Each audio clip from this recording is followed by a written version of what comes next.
तर्क, लॉजिक।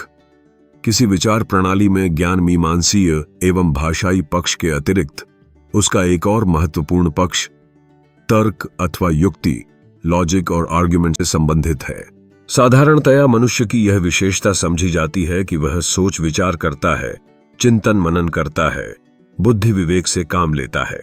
विवेक और सोच विचार बुद्धि के व्यापार के अंतर्गत माने जाते हैं। तर्क, लॉजिक अथवा युक्ति, आर्ग्यूमेंट का अध्ययन हमें इसी व्यापार के विषय में अधिक सुसंगठित रूप में परिचय देता है। यह कहना तो अतिशयोक्ति होगी कि बिना तर्कशास्त्र जाने हम तर्क या तर्कयुक्त विचार नहीं कर सकते, परंतु हमारे तर्क एवं युक्तियां सदैव निर्भ्रांत एवं वैध नहीं होते। अब यदि हम यह जानना चाहें कि कहाँ गलती हो रही है अथवा कहाँ कोई तर्क अथवा युक्ति दोषपूर्ण है या कब कोई तर्क ठीक तथा वैध होता है, तब तर्कशास्त्र के अध्ययन से हमें बहुत मदद मिलती है। तर्क या युक्ति का प्रयोग किसी बात को सिद्ध करने के निमित्त किया जाता है। जो सिद्ध किया जाता है वह सदा सत्य हो यह आवश्यक नहीं है। यदि हम सत्य असत्य के विवेक की चिंता से बचें और केवल किसी निष्कर्ष को प्रमाणित करने का प्रयास करें, जैसा बहुधा वास्तव में हमारे दैनिक जीवन में होता है, तब तर्कशास्त्री के लिए कोई समस्या नहीं होती। उसका प्रमुख काम यह देखना होता है कि किन्हीं बातों के आधार पर हम किसी अन्य बात पर, कुछ आधार वाक्यों के आधार पर किसी निष्कर्ष पर पहुंच पाते हैं या नहीं। परंतु यदि हम ज्ञान की खोज में हैं तो इतना ही पर्याप्त नहीं होता। यद्यपि ज्ञान की खोज में यह प्रयत्न, यह प्रक्रिया महत्वपूर्ण रूप में हमारी मदद करती है। मान लीजिए हम यह कहते हैं कि इस बार चुनाव में सत्ताधारी दल की विजय नहीं होगी, तब एक सवाल यह उपस्थित होगा कि हम ऐसा किस आधार पर कहते हैं। इसका जवाब शायद हम कुछ इस प्रकार दें: इस सत्ताधारी दल ने अपने चुनावी वायदे पूरे नहीं किए। इसके पूर्व जो दल सत्ता में आया था उसने भी अपने चुनावी वायदे पूरे नहीं किए थे और वे चुनाव हार गए थे। ऐसा सदा से होता आया है कि जब कोई सत्ताधारी दल अपने वायदे पूरे नहीं करता तो जनता उससे क्षुब्ध हो जाती है, उसे कम वोट मिलते हैं और वह दल हार जाता है। इस दल ने भी अपने वायदे पूरे नहीं किए, इसलिए यह दल भी हारेगा। सामान्य रूप में हमारे सोच विचार का ढंग कुछ इसी प्रकार का होता है। अब यदि हम इस चुनावी युक्ति को निकट से देखें, तब इसमें कुछ महत्वपूर्ण घटक अलग किए जा सकते हैं तथा उनका पारस्परिक संबंध देखा जा सकता है। पहला घटक तो यह कि किसी विषय में हमारा कुछ अनुभव पहले से है। दूसरे, हमें ऐसा अनुभव कई बार हुआ है, ये हमारी स्मृति में अंकित हैं। तीसरे, हमें वह विश्वास है कि चूंकि पहले ऐसे होता रहा है तो भविष्य में भी ऐसा ही घटित होगा, इसलिए ऐसा ही अनुभव हमें आगे भी होता रहेगा। पहला घटक किसी विशिष्ट घटना का निर्देश करता है। दूसरे घटक के आधार पर हम एक सामान्य मत को प्राप्त कर लेते हैं। तीसरे घटक में हम इस सामान्य मत तथा वर्तमान अथवा उपलब्ध परिस्थिति के आधार पर उस परिस्थिति के विषय में एक निष्कर्ष पर पहुंच जाते हैं। समझने की सुविधा के लिए हम इस सारी बात को निम्नलिखित रूप में रख सकते हैं। प्रथम घटक, वर्तमान सत्ताधारी दल ने अपने वायदे पूरे नहीं किए और विशिष्ट अनुभव, ऐसे ही एक सत्ताधारी दल की हार पूर्व में हुई है। दूसरा घटक, ऐसा हमने कई बार देखा, सामान्य मत। इससे सिद्ध होता है कि जब भी कोई दल अपने वायदे पूरे नहीं करता तो वह हारता है। सामान्य कथन के आधार पर वर्तमान विशिष्ट अवस्था वाला तीसरा घटक निष्कर्ष के रूप में यह होगा: चूंकि वायदे पूरे नहीं करने पर सत्ताधारी दल की हार होती है और इस बार सत्ताधारी दल ने अपने वायदे पूरे नहीं किए हैं, इसलिए यह दल इस बार हारेगा। भारतीय परंपरा में युक्ति में इन तीनों घटकों का समावेश किया गया है, जबकि यूनानी परंपरा में पहले दो घटकों के आधार पर एक तथा तीसरे घटक के आधार पर एक दूसरे प्रकार की, अर्थात दो भिन्न प्रकार की प्रणालियां विकसित हुई हैं। भारतीय न्याय शास्त्रीय शब्दावली में 5 अवयव वाली पंचावयव युक्ति को न्याय वाक्य की संज्ञा दी गई है। यूनानी दर्शन में तीसरे घटक पर आधारित युक्ति को अरिस्टोटेल ने सिलोजिज्म की संज्ञा दी। इससे विकसित प्रणाली को निगमन पद्धति, डिडक्शन मेथड की संज्ञा दी गई, जहां सामान्य कथनों के आधार पर विशिष्ट निष्कर्ष प्राप्त किए जाते हैं। पहले दो घटकों के आधार पर निरूपित युक्ति को पाश्चात्य परंपरा में आगमन तथा उससे संबंधित प्रणाली को भी आगमन पद्धति इंडक्शन मेथड कहा गया, जहां विशिष्ट आधार वाक्यों के आधार पर सामान्य निष्कर्ष प्राप्त किए जाते हैं। निगमन युक्ति तथा आगमन युक्ति के भेद से जहां युक्ति के स्वरूप को समझाने में मदद मिलती है, वहीं कुछ समस्याएं भी उत्पन्न हो जाती है। भारतीय तर्कशास्त्र तथा पाश्चात्य तर्कशास्त्र के युक्ति संबंधी अन्वेषण विकास की दृष्टि से बड़े समृद्ध है। आधुनिक समय में पश्चिम में विकास की गति निरंतर बढ़ती रही है, लेकिन भारत में तो तर्क पद्धति न्याय दर्शन का विकास 18वीं शताब्दी तक आते आते अवरुद्ध हो गया। इस बिंदु के विषय में जिज्ञासा हमें तर्कशास्त्र अथवा न्याय दर्शन के इतिहास की ओर ले जाती है। स्पष्ट है कि यह अत्यंत विशद क्षेत्र है तथा इस परिचय में उसका उल्लेख ही संभव है। इन दोनों परंपराओं के विषय में यहाँ दो महत्वपूर्ण विशेषताओं का संकेत प्रासंगिक होगा। पहली विशेषता तो यह है कि भारतीय परंपरा में न्याय की एक प्रमुख धारा के अतिरिक्त, जिसका सूत्रपात गौतम के न्याय सूत्र से माना जा सकता है, अनेक दूसरी धाराओं का समावेश हुआ है। यथा जैन न्याय एवं बौद्ध न्याय धाराओं का इनके बीच तथा इनके अतिरिक्त न्यायिकों एवं वैयाकरणों के बीच सदा वैचारिक क्रिया प्रतिक्रिया होती रही है। आगे चलकर नव्य न्याय के रूप में न्याय शास्त्र में अत्यंत सूक्ष्म विचार एवं विश्लेषण हुआ है। दूसरी ओर पश्चिमी संदर्भ में तर्कशास्त्र की आधुनिक प्रणाली का विकास गणित मैथमेटिक्स के विकास के संपर्क के बिना ठीक ठीक नहीं समझा जा सकता। इस क्रम में एक स्थल तो ऐसा आता है जहां तर्क तथा गणित में अभिन्नता स्थापित करने का प्रयास मिलता है। इस प्रमुख धारा के अतिरिक्त द्वंद्व न्याय प्रणाली डायलेक्टिक मेथड का उल्लेख भी आवश्यक है, जिसका पश्चिमी विचार प्रणालियों पर गहरा प्रभाव देखा जा सकता है। इस प्रणाली की स्थापना का श्रेय एक प्राचीन यूनानी विचारक जेनो को दिया जाता है। फिर आधुनिक काल में इस प्रणाली का संबंध एक जर्मन विचारक हेगेल से जोड़ा जाता है। इसके अतिरिक्त जर्मन दार्शनिक कांट के ट्रांसेंडेंटल तर्क तथा बुद्धिवादियों की आइडियलिस्टिक तर्क प्रणालियों का उल्लेख भी किया जा सकता है। यह चिंतन पद्धति Socratic method, Cartesian method, dialectic method से फिनोमेनोलॉजिकल मेथड तक यह परंपरा जाती है।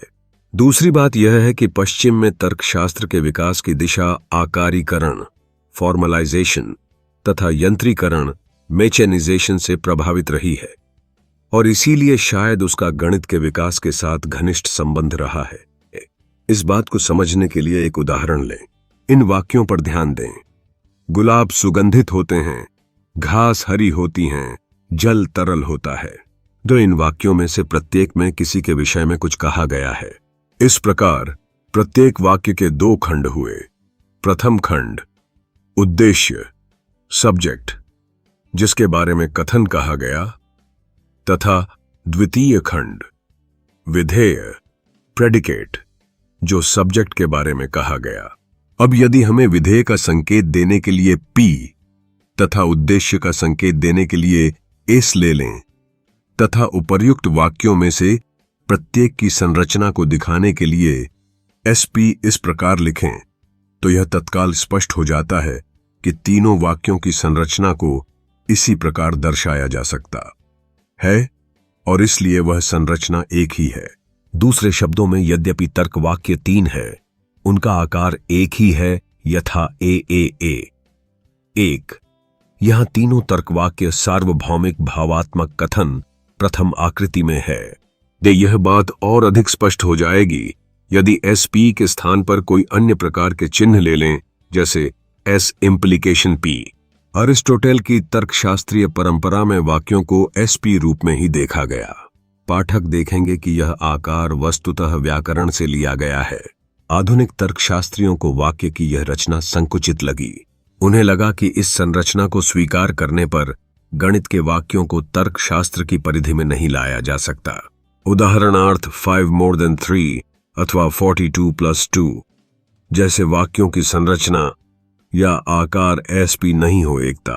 अब एक ऐसे आकार की आवश्यकता थी जिसमें साधारण तथ्यमूलक कथन और साथ ही गणित के वाक्यों को एक ही प्रकार के आकार के अंतर्गत लाया जा सके। यह तब संभव हुआ जब उद्देश्य तथा विधेय को एक ही कोटि में समाहित किया गया तथा उन दोनों के बीच संबंध को बताने के लिए किसी विशेष चिन्ह का प्रयोग हुआ, जो उद्देश्य तथा विधेय की कोटि से भिन्न हो। यहां इससे अधिक विस्तार में जानने की आवश्यकता नहीं है। यह जानने के लिए तर्कशास्त्र का अध्ययन करें। नोट करने की बात तो यह है कि तर्कशास्त्रीय चिंतन की दिशा किस प्रकार आकार अथवा संरचना की धारणा से प्रभावित है। पाठकगण देखेंगे कि निगमनात्मक युक्ति के आकार की बात करते समय हमने वाक्य के अर्थ पर कोई ध्यान नहीं दिया। वस्तुतः यह ऐसा ही है जैसा तब होता है जब हम किसी पूर्ण के सभी पक्षों को ध्यान में न रखकर किसी एक को ही विचार का विषय बनाते हैं। इस प्रक्रिया को अपकर्षण अथवा एब्स्ट्रैक्शन की संज्ञा दी जाती है। यह भी ध्यान देने योग्य है कि विचार की प्रक्रिया में अपकर्षण अथवा एब्स्ट्रैक्शन उतना ही महत्वपूर्ण है जितना सामान्यीकरण अथवा जनरलाइजेशन। तर्कशास्त्र हमारी साधारण वार्ता के बौद्धिक पक्ष की ओर प्रवृत्त होने के कारण अनिवार्यतया अपकर्षण की ओर बढ़ता है, परंतु जैसा अभी अभी हमने लक्ष्य किया, इसमें हमें कुछ पक्षों को ध्यान से हटाना होता है। यद्यपि तर्कशास्त्रीय प्रमुख रूप में ऐसे ही वाक्यों पर विचार करते हैं जो सत्य अथवा असत्य होने की संभावना रखें, फिर भी वे इस बात पर ध्यान देना आवश्यक नहीं समझते कि कोई दिया हुआ वाक्य सत्य है अथवा नहीं। इस प्रकार की भूमिका अर्थ तथा सत्य दोनों से ही अपकर्षण को आवश्यक बना देती है। इसका परिणाम यह निकलता है कि ऐसी युक्तियां भी जो साधारण दृष्टि से व्यर्थ और हास्यास्पद जान पड़ेंगी, वैध अथवा सिद्ध युक्तियों का रूप ले लेती हैं। उदाहरण के लिए आधुनिक आकारगत तर्कशास्त्र में निम्नलिखित निगमनात्मक युक्ति वैध मानी जाएगी कि जल तरल होता है और जल तरल नहीं होता, अतः मनुष्य प्राणवान है, अथवा सभी कुर्सी 4 पैरों वाली वस्तु है, सभी 4 पैरों वाली वस्तु जानवर है, अतः सभी कुर्सी जानवर है। भारतीय न्याय परंपरा में यह स्थिति उत्पन्न होने की संभावना नहीं है। उसका प्रमुख कारण यह है कि आकारगत प्रामाणिकता उसका प्रमुख लक्ष्य अथवा आधार नहीं है। यद्यपि वैचारिक प्रक्रिया होने के कारण उसमें आकार की तथा अपकर्षण की अवहेलना नहीं हो सकती। इसी बात को दूसरी तरह इस प्रकार कह सकते हैं कि भारतीय न्याय में प्रमुख लक्ष्य ज्ञान है, न कि मात्र प्रामाणिकता। शायद यही कारण है कि भारतीय विचारकों ने ज्ञान मीमांसा एवं तर्कशास्त्र में भेद नहीं किया। पश्चिम में जिसे साउंड आर्गुमेंट, ठोस युक्ति जिसमें आधार वाक्य एवं निष्कर्ष सत्य है कहा जाता है, वह भारतीय वैज्ञानिकों का लक्ष्य है। साउंड आर्गुमेंट वैलिड अथवा वैध तो होता ही है, वह सत्य निष्कर्ष की ओर ले जाने वाला भी है तथा उसके आधार वाक्य अथवा प्रेमिसेस भी सत्य होती है। भारतीय विज्ञान का संदर्भ अत्यंत समृद्ध एवं विविधतापूर्ण रहा है, लेकिन आज हम जिस विमुखता का सामना कर रहे हैं वह अत्यंत चिंतनीय है।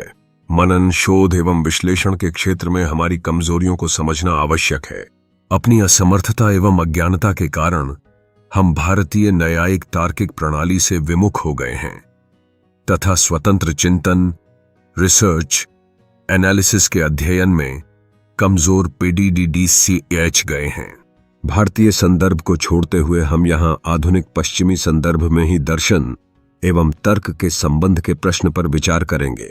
आगे यह देखने का प्रयास होगा कि तर्कशास्त्रीय विश्लेषण दार्शनिक समस्याओं के समाधान में कोई मदद करता है अथवा नहीं।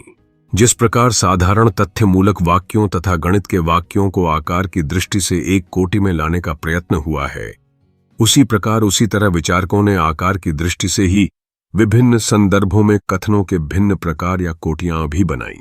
उदाहरण के लिए अक ने ख से निर्धारित कीमत से अधिक पैसे लिए तथा क ने ख के साथ बेईमानी की। इन दोनों वाक्यों में कोटि एवं आकार का भेद है। पहला वाक्य सत्य अथवा असत्य हो सकता है, परंतु दूसरा वाक्य क्या सत्य या असत्य माना जा सकता है, यह विवाद का विषय है। कुछ लोग इस दूसरे वाक्य के कार्य को कस्तुस्थिति के वर्णन के स्थान पर मूल्यांकन मानेंगे। इस दूसरी दृष्टि से पहले प्रकार के वाक्य तथ्यमूलक तथा दूसरे प्रकार का वाक्य मूल्यपरक कहे जाते हैं। पहले प्रकार के वाक्य विज्ञान, साइंस की परिधि में आते हैं, जबकि दूसरे प्रकार के वाक्य ज्ञान के उस क्षेत्र से संबंधित होते हैं जो मूल्यों, मानदंडों तथा आदर्शों से संबंधित होते हैं।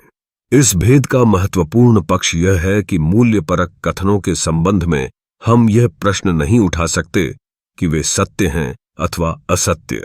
इसके विपरीत हम उनके विषय में यह प्रश्न उठा सकते हैं कि वे उपयुक्त है अथवा अनुपयुक्त, उचित है अथवा अनुचित। और यह बताने के लिए विचार के अन्वीक्षण की प्रणाली में भी भेद होगा। तर्कशास्त्रियों ने न केवल तथ्य मूलक एवं मूल्यपरक संदर्भों में ज्ञान को आकारगत विचार तंत्र में व्यवस्थित करने का प्रयास किया है, अपितु विचार के अनेक दूसरे क्षेत्रों को भी ऐसे तंत्रों में व्यवस्थित करने का प्रयास किया है। पाठक देखेंगे कि यह प्रक्रिया तर्कशास्त्र से केवल यही अपेक्षा नहीं करती है कि वैध तथा अवैध युक्तियों में भेद कैसे किया जा सकता है, अपितु यह भी अपेक्षा करती है कि किसी ज्ञान क्षेत्र को आकारगत तंत्र में कैसे व्यवस्थित किया जा सकता है। सत्य का सामंजस्य सिद्धांत, कोहेरेंस थ्योरी ऑफ ट्रूथ, इस प्रणाली से संबंधित है। ऐसी व्यवस्था के मूल स्वरूप को इस प्रकार समझ सकते हैं। संबंधित ज्ञान क्षेत्र के वाक्यों में से कुछ ऐसे वाक्य चुन लिए जाते हैं जो इस अर्थ में मूल वाक्य माने जाते हैं कि उनसे अन्य वाक्यों को निगमित किया जा सके।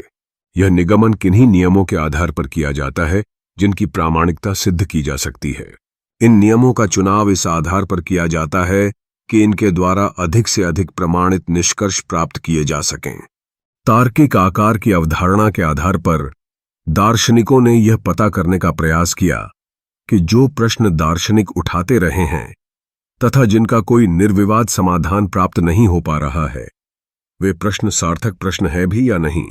उदाहरणार्थ इस प्रश्न को ले, क्या ईश्वर है? प्रश्न है कि क्या यह सार्थक प्रश्न है। इस संबंध में सर्वप्रथम प्रश्न यह उठता है कि प्रश्न किसके बारे में है।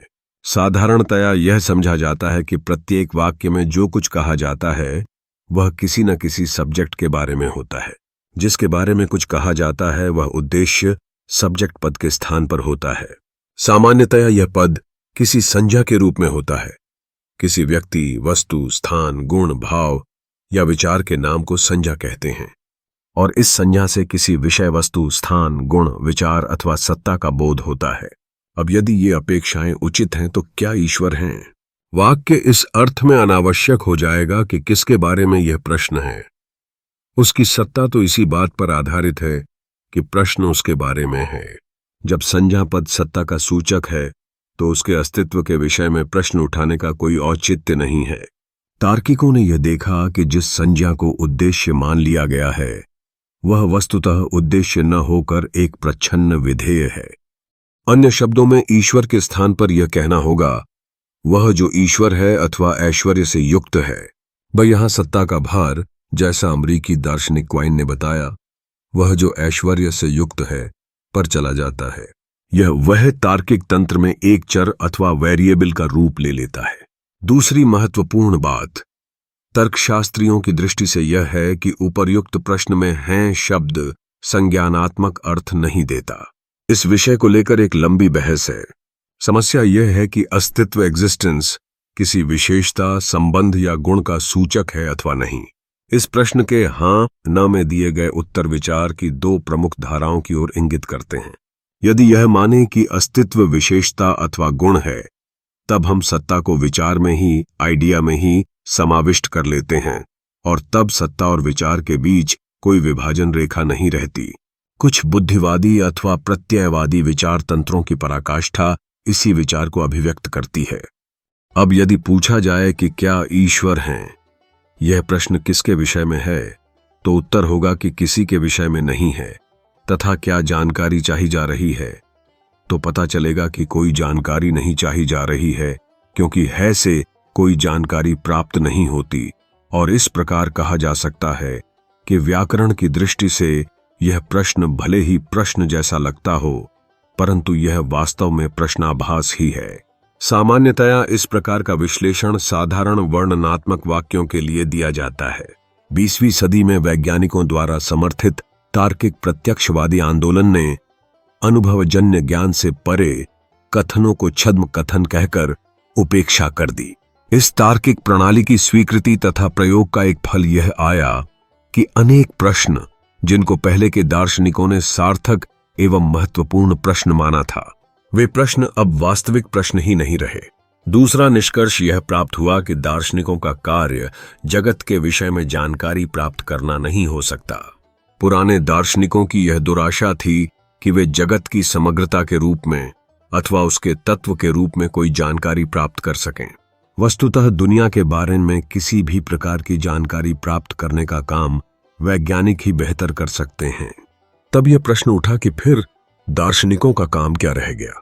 तार्किक प्रत्यक्षवादियों ने इस प्रश्न का उत्तर यह दिया कि दार्शनिकों का कार्य प्रश्नों के स्वरूप को समझकर उनमें जो सार्थक प्रश्न लगें उन्हें वैज्ञानिकों के सुपुर्द करना तथा जो प्रश्न केवल प्रश्नाभास सिद्ध हों उनकी चिंता से मुक्त होना तथा दुनिया को उन विचारों की कैद से मुक्त करना था।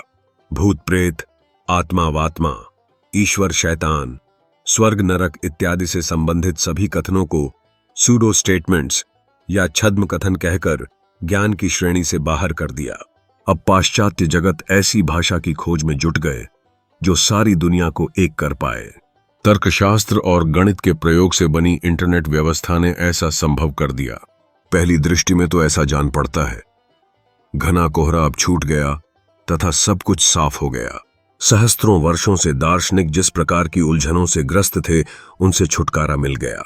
परंतु यह उल्लास अधिक समय तक नहीं टिका।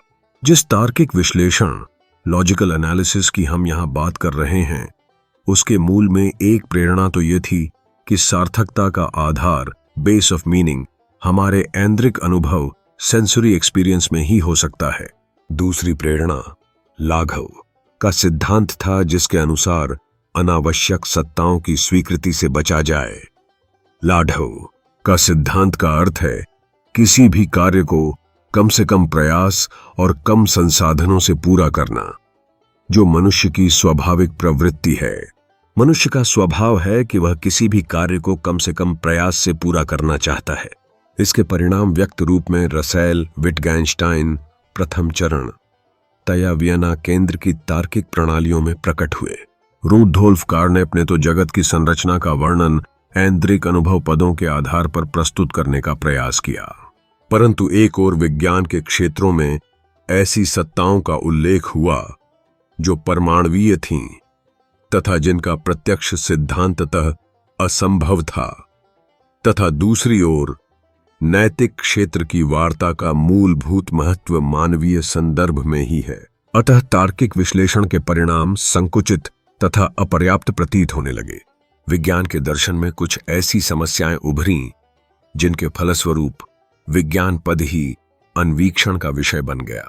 हमने यह देखा कि तर्कशास्त्री सत्य के विषय में नहीं अपितु सत्य की प्रामाणिकता के विषय में भी अन्वीक्षण करता है।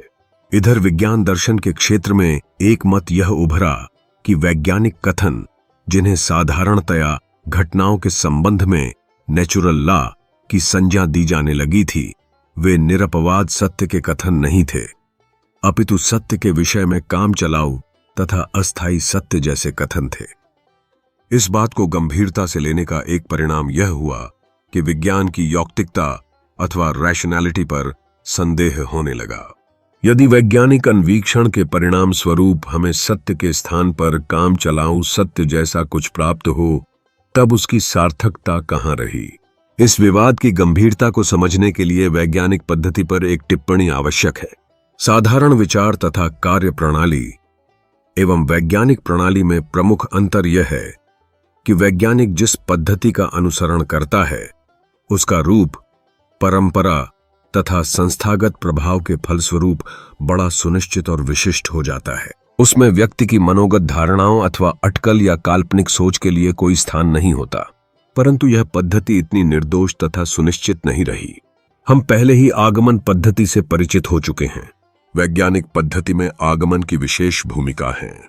हालांकि जब वैज्ञानिक व्याख्याओं को एक तंत्र का रूप देने का प्रयास किया जाता है, जैसे न्यूटन ने किया था, तब निगमन की भूमिका मूलभूत हो जाती है। आगमन की पद्धति में हमारे निष्कर्ष पूर्णतया सत्य न होकर न्यूनाधिक रूप में संभाव्य सत्य होते हैं। फलतः वैज्ञानिक निष्कर्ष के विषय में निश्चय से इतना ही कहा जा सकता था कि वे न्यूनाधिक रूप में संभाव्य है।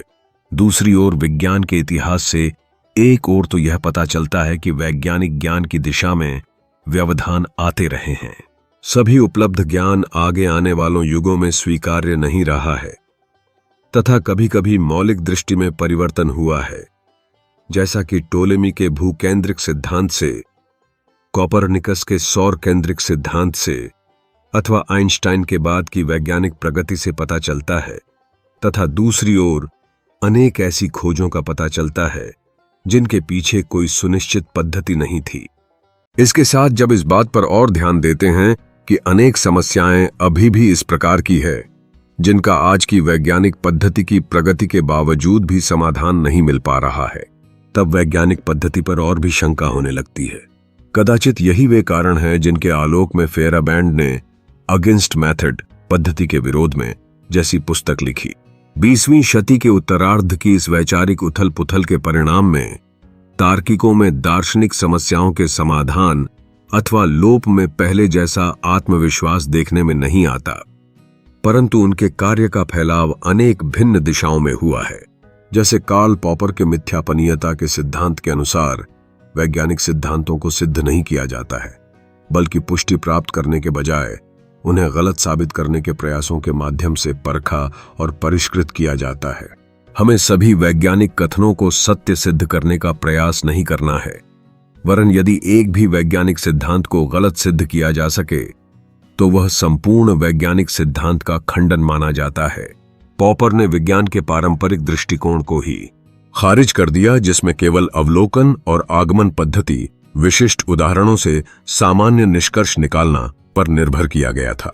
उन्होंने तर्क दिया कि किसी भी अवलोकन से कोई सिद्धांत साबित नहीं हो सकता, केवल एक ही प्रति उदाहरण इसे गलत साबित कर सकता है। कार्ल पॉपर ने तर्क दिया कि एक सिद्धांत केवल तभी वैज्ञानिक होता है जब उसे झूठा साबित किया जा सके, यानी अनुभवजन्य परीक्षण द्वारा तार्किक रूप से इसका खंडन किया जा सके। इसका मतलब यह है कि एक वैज्ञानिक सिद्धांत को विशिष्ट परीक्षण योग्य भविष्यवाणियां करनी चाहिए जिन्हें संभावित रूप से गलत साबित किया जा सकता है।